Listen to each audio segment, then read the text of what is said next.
You sick of it, ain't you? You tired of it, ain't you? You done. You done. I am sick. I'm tired, and I'm sick. If you're tired and you're sick, and you're sick and you're tired of being sick, but before you quit, let's have a discussion. Hey, bless up, bless up. Welcome back to the channel. If you just clicked on this video, you're probably thinking about giving it up. You're probably thinking about throwing in the towel, letting it go. And if you came here thinking about that, you came to the right place. So before you do it, listen with reason, listen with an open mind, and we're gonna go through a few things, okay? You never stop working. And I'm never promoting not working, not being productive. So don't get that twisted. I wanna first of all say that. What I am talking about is when you in the spot in your life where you're sick of that systematic, like, come in when I tell you to come in, do what I need you to do, sit there even though you may not be doing something, or something you can be doing at home, or something that you can be maybe taking care of some other business, but at the same time you could be listening at a meeting. You were so constrained, and you being so constrained to do something that really don't make logical sense. When you're hungry, you want to eat and get up and go and get something to eat. Or you don't want to wait for a break time to go take a break. If you want to go somewhere and then you want to free your mind to be creative, to do what you need to do, you want the flexibility to just go.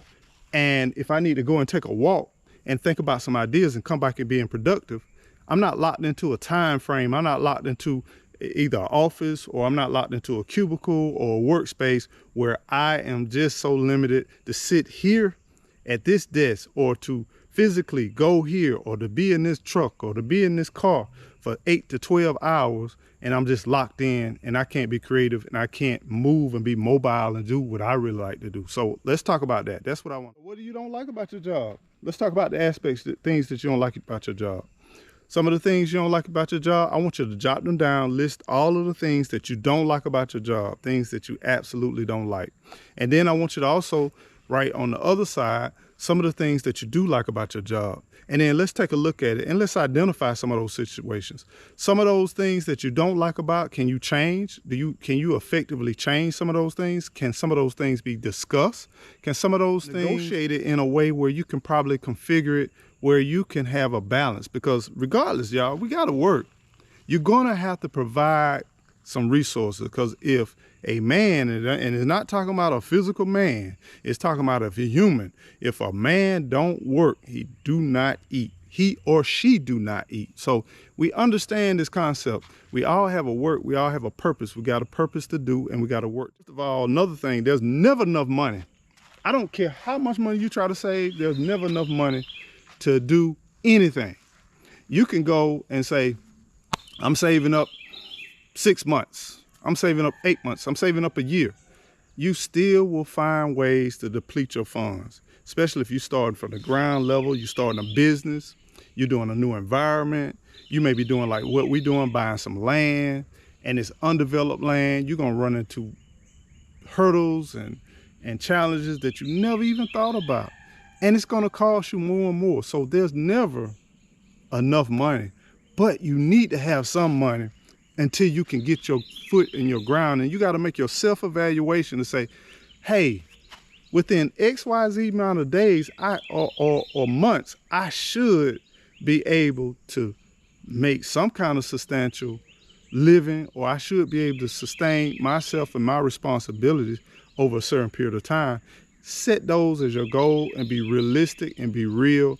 And if it seems like it's going to take forever to do that, start to liquidate, start to pay off debt, start to do different things to get you to that point at a quicker point in time. So is this like work itself? If it's work itself, you may want to evaluate what you're doing. And what I mean by what you're doing, I seen times in my life, especially when I had the little ones, you know, they all grown now. Mine is over the age of 18 now. But when they was young, I did things I really didn't want to do, didn't feel like doing, wasn't up to doing, but I did it to feed the family and to take care of the family. And I get it. There are times when we're actually working and we're actively working, And we have to do these things to make sure that the food and insurance, the right, everything is on the table where we can make sure we can properly take care of our kids. If I had to go back and do it all over again, I don't know if I would have went through that route. I would have followed more of my passion, more of my purpose.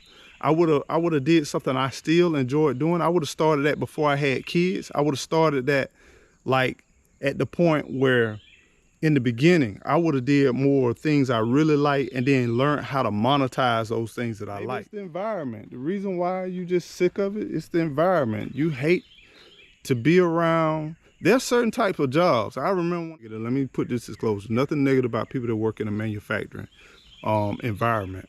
But whether we like it or not, people that work in a manufacturing, construction, versus somebody that work in an office or a government or office setting, they are different.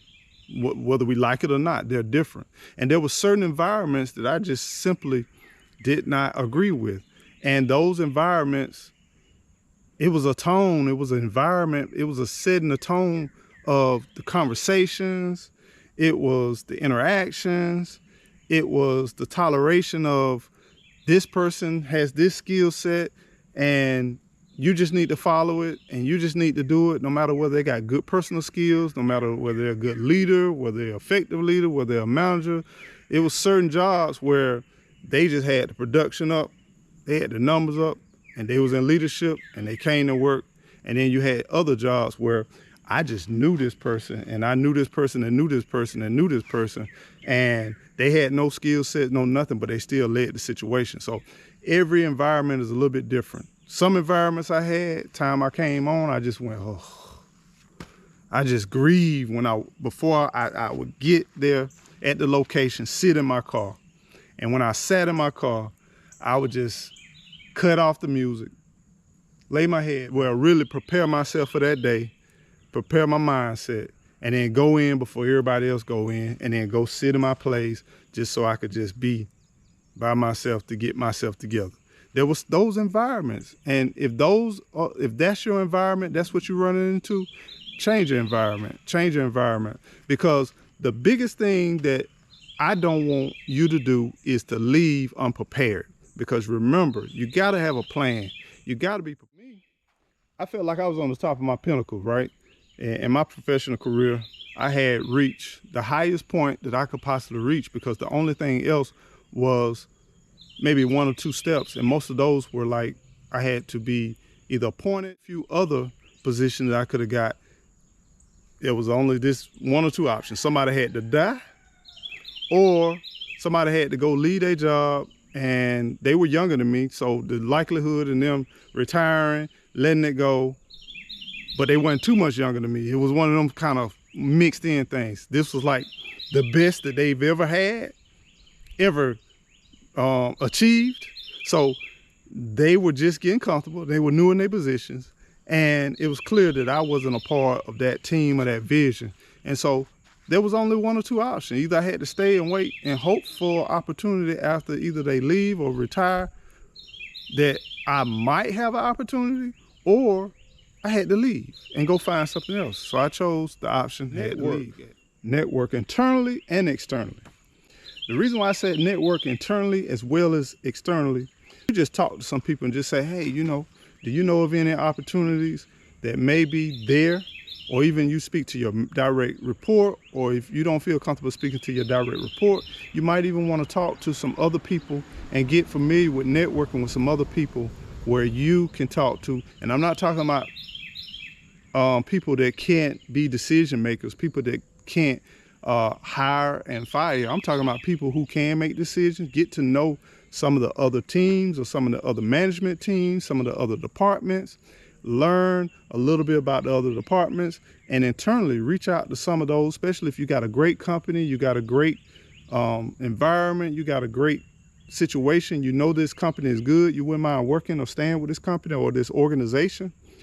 Check out some internal options as far as network. All right, you want to plan that exit now, plan that exit. So I'm going to tell you, go ahead and write up your letter of resignation, but do it on your home computer and don't take it to work. But write up your letter of resignation and then just look at it for a while. Don't submit it. Just look at it for a while. And then what I want you to do, I want you to plan for that day. So what you're gonna do, you're gonna write it up, and that's gonna give you just a little bit more of a moment. So the next day you go in, you be like, man, I got my letter, it's ready at any time. I can email it to myself, and I can get here and print it and what have you. That's gonna give you a little relief to get you past maybe a week or two. Okay, hopefully it'll get you through a week or two. During that week or two, what I want you to do is take a look at your finances. Really take a hard look at your finances. Also take a look at what will be impacted if I don't go to work. Do you have kids? Do you have obligations? It could be debt. It could be a home. It could be cars. It could be a lot of different stuff. And the question is, can they make it without your support? Can they make it without your revenue? Can they generate any type of income without your revenue? If they can't, they need your support. Then you might want to dust off that resume. You might want to look at trying to find something else or somewhere else to get you through to the meantime, and that'll buy you some more time. Or you might just want to buckle down and just say, hey, I want to be at this point by this time in my life. And then by this time, I want to build my skill set. I might want to go back to school. I might want to get some trainings. There's a lot of free trainings, probably at your place of employment, online.